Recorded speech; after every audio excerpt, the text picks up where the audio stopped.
All right, thank you. That's all right. Thank you. Have a good day. Appreciate it. Thank you. Absolutely. He got the empty water bottle on the floor there, crushed up.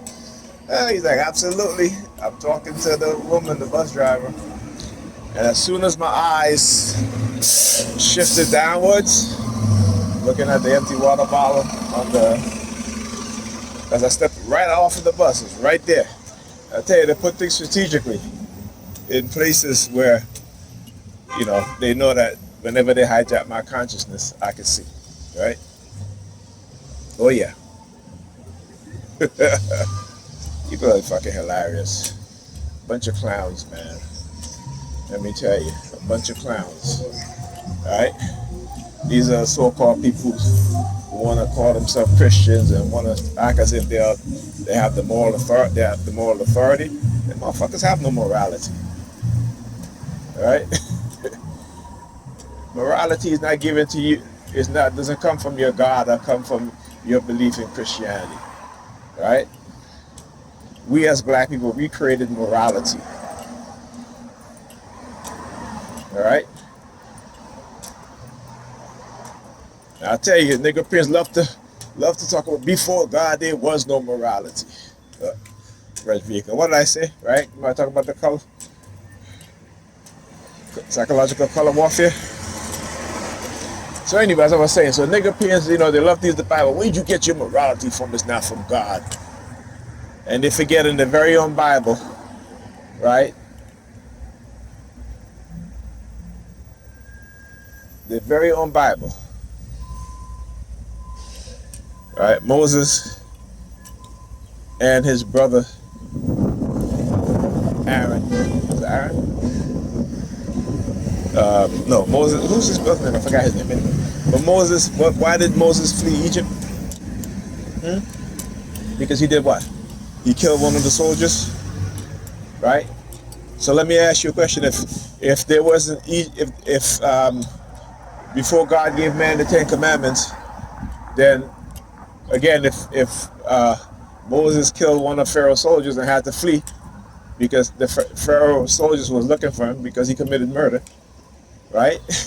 In your book, shows you and give you an example that they were morality. And his brother, what did he do? He stole from Pharaoh, right? And he had to run also. So nigga peers will, like I said, when I talk about that, they have no understanding. This is what I'm talking about when it's obvious shit. Look, red cut 1, 2, 3. All right? Patterns of 3. Okay, and 4.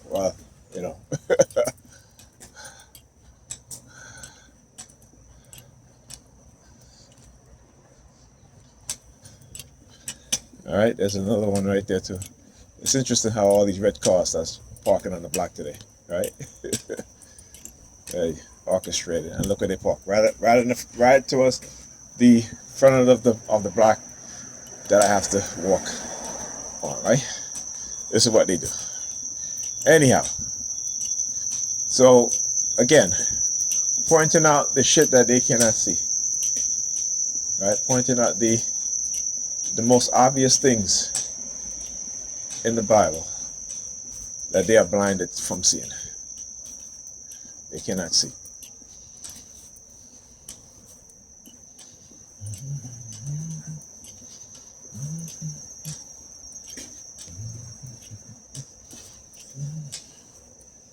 I forget.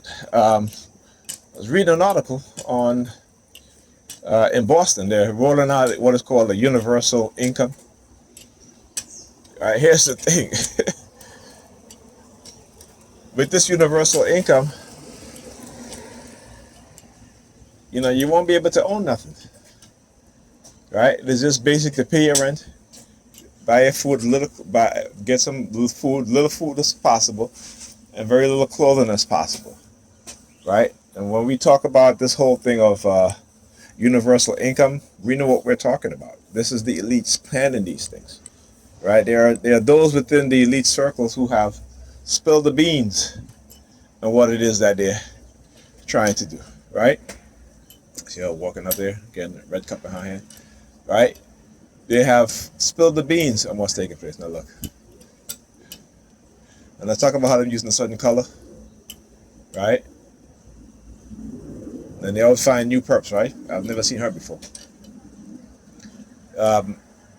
You know, they were talking about this. This is in Boston, right? Right, and something like you get like $3,000. That's your first check, and then you get $1,200 afterwards, and that's a 2-year program, right? So every month you get $1,200, right? Now, how you gonna pay your? And they said it. Well, you know, that $3,000. That's your first and last month down payment for rent. I'm like, where are these people living? You know, I'm like, where are these people living? Right? And this is in Boston. Do you know how expensive Boston is? So where are these people? You know, like I said, you know, they make it sound good. They make it sound good. You know, again, you'll see a whole bunch of reds, color reds. I talk about psychological color warfare. You know what I'm saying? They make this shit sound good. But it is to do exactly what we've been saying that they are trying to do. Right? Replacing us with AI and robots. Right? Everybody will be on a basic universal income. Right? And they will dictate the terms in which you will receive that universal income, that basic universal income. Meaning that you cannot protest, you cannot speak out against the government, you cannot speak out against certain people. Right? They're going to require you to do certain things. Okay? This is their agenda. This is what they have been planning.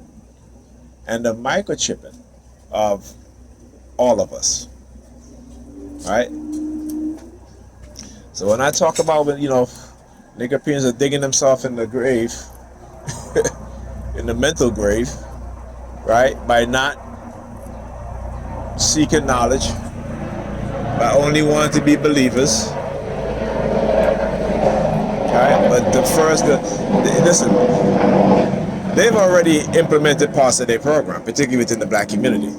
You know, we just, you know, our minds are so conditioned to want to believe that, you know, the truth is something that makes us uncomfortable. So when you start to realize that you nigger peons start to realize that God ain't controlling in your life at all. God is not controlling your life, right? It is the people who have power over you. It is the people that you depend on for your resources, for everything. Those are the people that have power over you. All right, now I'm gonna do another video to show you guys the article, and there was another article that I was reading that I forgot to, which was important. You know, yeah, I know I forget shit. You know, despite their lies and manipulation, despite their trying to deny me my medication that I need, so that they can lie and say, oh, you know, like, you know, what we've done to these people has not affected them. You know, they're not on medication. They're not, you know what I'm saying? They're not damaged, anything like that. All right, I'm showing you guys exactly what they do, conspiring to deny me my medication. Right? I called my doctor's office last week twice. For them to call for a refill of my prescription. Every time I call the pharmacy to fill it, they tell me that there's no prescription available. So finally I called Saturday again. Right? So today I'm going to call the pharmacy. Hopefully I can speak to someone and to see if they're calling my prescription refill. Right? But, you know, this is what they do. Right? That's what I was talking about. You know, the system, these people, deceivers, liars, manipulators, this is what they do. Right? And they have to do it, right? They have to do it. Not also that too, but they have to engage in corporate warfare so that you and I don't hold them accountable. So that we blame ourselves for what they do in the shadows, right? You know what I'm saying? And yeah, talk to you guys in the next video.